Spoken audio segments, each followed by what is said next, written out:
So in today's video, we're working on this is a 2023 Scag Vride 2.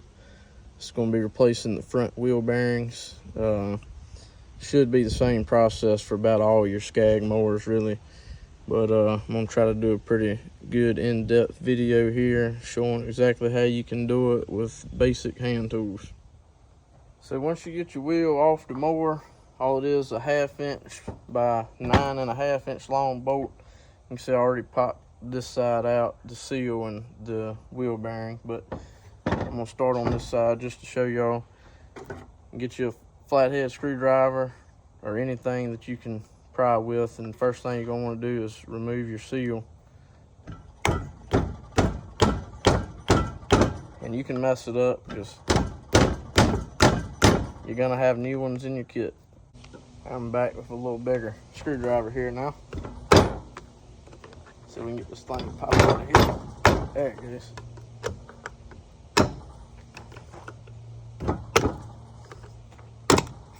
So there's your seal. Pop that out. Then you're gonna get the inner race of your tapered wheel bearing. Now this mower here has only got 300 hours on it, and I grease it at least twice every week. It's being used commercially, but these bearings I'm not real impressed with. They do have a bunch of upgraded bearings you can buy online, but I use this mower a lot and I didn't want to wait for those to come in, so they had all of these at the dealership I bought it from.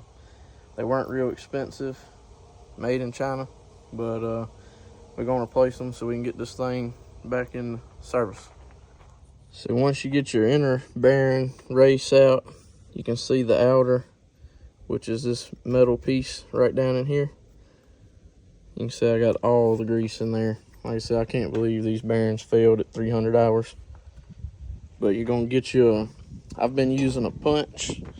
Get you a long punch, and you're gonna knock those out from the back side. I'll show you that in the next section.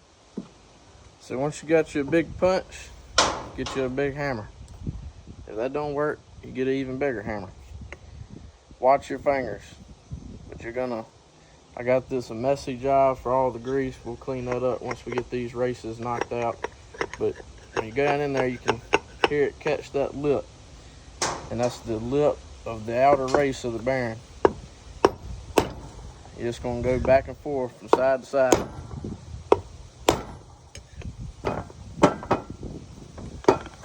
Got this sitting up on 2 4x4s.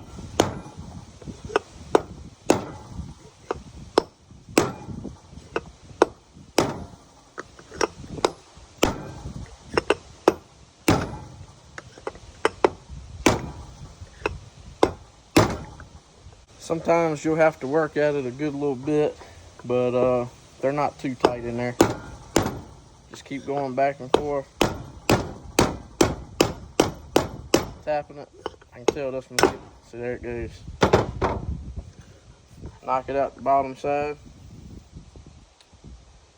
and there's your outer race. You're gonna flip your wheel over and do the exact same thing on the other side.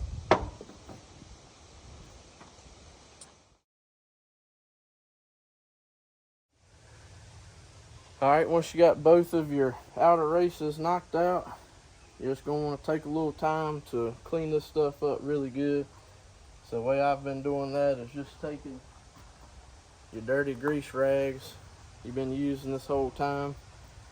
So as you can see, that is full of grease. I've been taking them and you just shove them in one side, and take you a big screwdriver or something and push them through. Push all that grease out. Oh yeah, that's what you want right there. Just do that a few times, hit it with some brake cleaner, make sure it's nice and clean.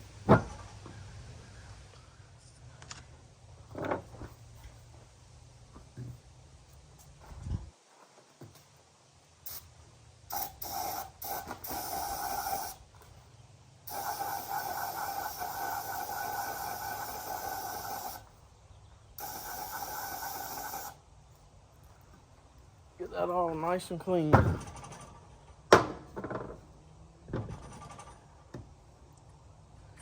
As you can see here,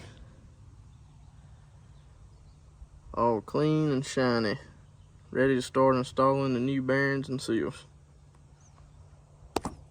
So these are tapered bearings, meaning the outer race is tapered. Got a little piece of trash there.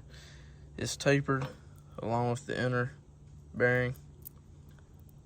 And when you put this in your wheel and tighten it up, it compresses this inner bearing into the outer race, and that's what keeps your wheel nice and tight. Need to grease these before you install them. So what I'm doing is I just got me a tube of red grease here, heavy duty grease. You're gonna take your bearing and just get it nice and full of grease. You don't want any shiny stuff showing. You want it to be completely packed full of grease. So once you've got your bearings nice and packed full of grease, both of them, you just set them to the side, and I'll take you on to the next step. So inside of your front wheels here, you can see those little dimples. Those are what you're gonna drive the outer race into. And it goes in with the tapered side facing out. So you can see how it is. This side of the bearing looks a little thinner on the outer edges. This side's the thicker side. The thicker side goes in. So what I like to do next is lube it up first. A little WD-40. You can use grease, whatever, it don't really matter. Put it on both sides. And like I said, the tapered side has to face outward. A lot of people will probably tell you you're gonna damage the bearings this way and stuff like that, but as long as you're careful, anybody can do this with some basic tools. Watch your fingers. Getting it started is the hardest part.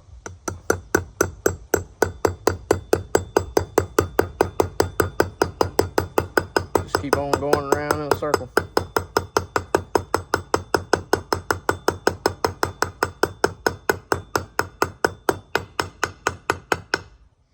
Then once you can't hit it with your hammer anymore, take you another punch. Like I said, just be careful. Get on the edge and keep going in circles.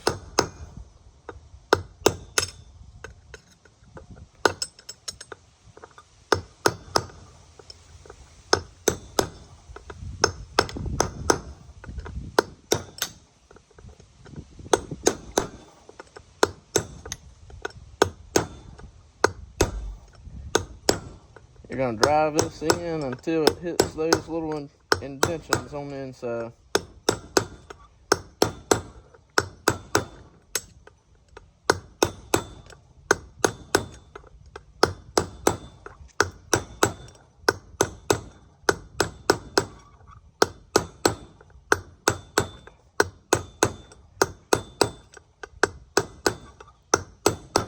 And there it is. You probably hear a little change in the tone. So that's drove all the way in.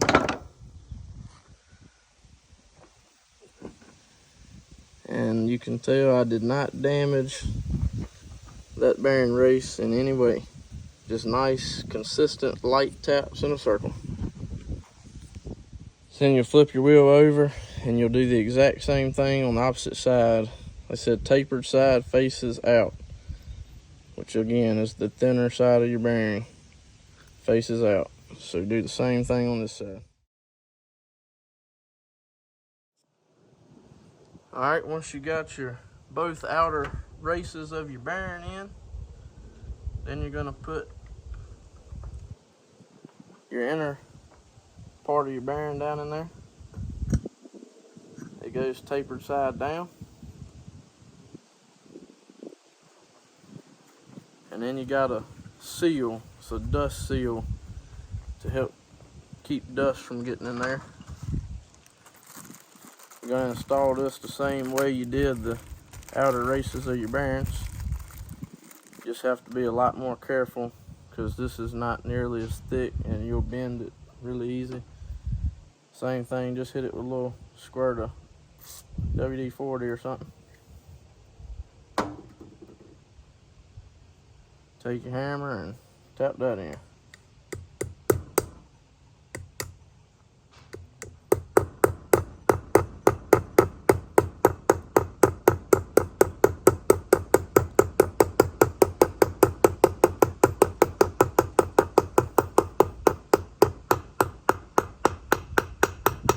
Now when you just drive in until it's flush with the outer edge of your wheel.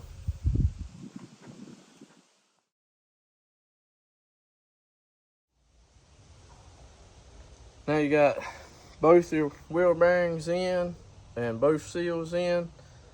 They've got this rod. I'm not exactly sure what they call it, but your bolt through the caster goes right through the middle. And then there's also these spacers. This is one of the old ones, but it rides on here like this. So when you tighten your bolt up on your front caster fork, these little spacers are what squeeze in and tighten that tolerance on your wheel bearings. So you're going to want to slide this pin through. Sometimes it can be a little aggravating because those bearings are just sitting in there loose for the time being. So once you get to this side, you're going to have to get a little dirty and greasy trying to line it up. So there it goes. So now I got that pin all the way through. And when you get a wheel bearing kit for these, it comes with these little spacers also. Not exactly sure what you call them, but I can show you the correct way that they are assembled.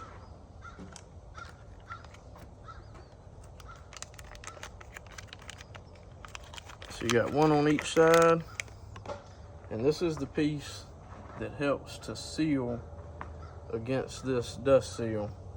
So it rides that shaft we just installed, and then this rides that shaft and also seals against the dust seal tightly. So you got to do a little pushing and twisting. There it goes. Now it's popped inside the seal there. You do the same thing on the other side. You have to kind of hold this stuff together as you do it. Just push and twist, and there it goes. Now that one's installed. So that is pretty much your complete rebuild of the front wheel on any of your Scag mowers.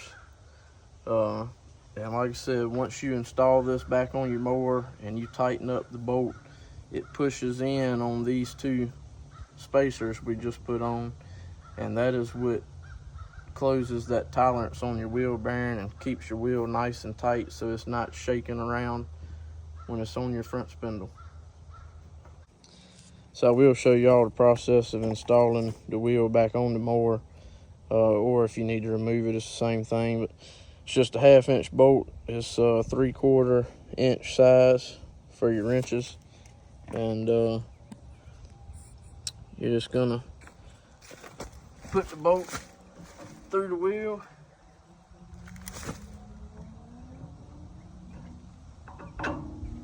Like that, and they got a locking nut.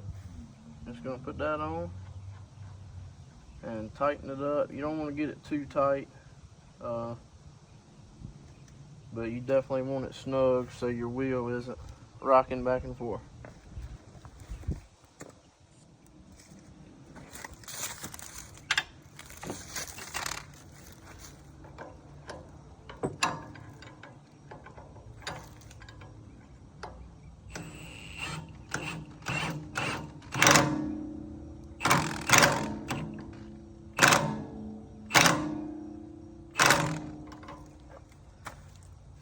Feels like.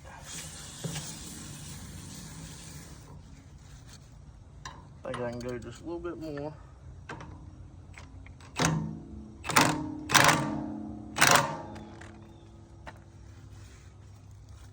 That feels a little better. And that's all.